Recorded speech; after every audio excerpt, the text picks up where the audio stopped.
Before his assassination in 1968, Dr. Martin Luther King Jr.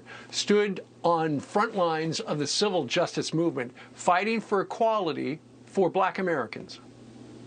Says, I have a dream that my 4 little children will one day live in a nation where they will not be judged by the color of their skin, but by the content of their character. Well, today we celebrate his dream and his life and his legacy and reflect on the lessons we can still learn from this civil rights icon. Joining us right now is U.S. congressional candidate and Army veteran Wesley Hunt and co-author of Black Eye for America, Dr. Carol Swain. Dr. Swain, good morning to you. Let's start with you. When you were at Vanderbilt teaching the college kids, how would you describe what Martin Luther King meant to America? Well, I can tell you that even then, I left in 2017, that Dr. King's message was being erased by some people on the political left. But I can tell you that for the people that understood Dr. King and who had read his letter in a Birmingham jail and heard the I Have a Dream speech or read that speech, it was powerful.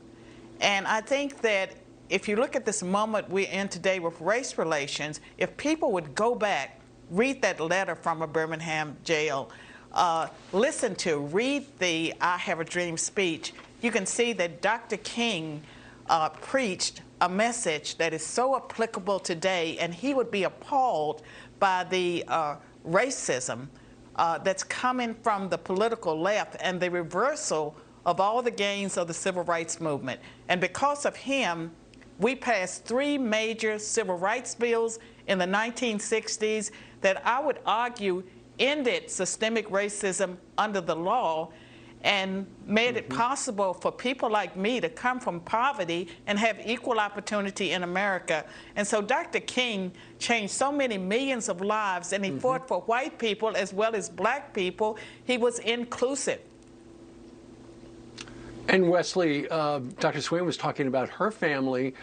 In your family, you've got people who grew up on plantations and were slaves. Yes, that's correct. And Martin Luther King had a dream that one day we'd be judged not by the color of our skin, but by the content of my character, and my family is a living product of that dream. My great-great-grandfather was a slave, and 3, my brother, my sister, and I are all West Point graduates, and we've had the opportunity to serve the greatest country in the world because of that dream. And for me, that dream continues. I have the opportunity to run for United States Congress, and I'm actually running as a Republican in a Republican seat in a white majority district, and we're the clear front runner here, and that's because here in Houston, the citizens here are judging me by the content of my character, not by the color of my skin. His dream is still alive today, and don't let the left tell you anywise. This is still the greatest country in the world. We are progressing quite well, and my family is a product of that dream.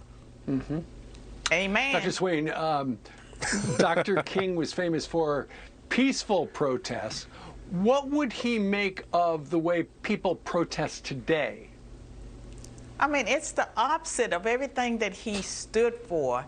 And he talked about how the destinies of whites and blacks were tied together.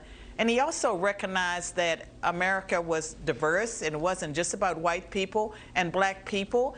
And when he started his discussions of economic justice after the passage of the civil rights bills, he was working for all poor people. Right. He wasn't saying just black people. He was always someone that believed in the American dream, the Declaration of Independence, the Constitution, and the Bible. He used Christian principles that were integrated in his arguments, and that was why he was so effective. Wesley, I'll give you the final word. You know, his dream, Dr. Martin Luther King's dream, was meant for us to not be monolithic, to think freely, to have our own ideas, to have our own thoughts. Yes, you could be a black man that's a Democrat, a Republican, or whatever you want to be, but it's basically about freedom. It's basically about rising up as a people together, regardless of what we look like. And that is the American dream. That's Dr. Martin Luther King's dream, and I'm honored to be a part of it. And we are honored to have both of you, Wesley Hunt and Dr. Carol Swain. Thank you very much for joining us on this Martin Luther King Jr. holiday. God bless you. Thank you.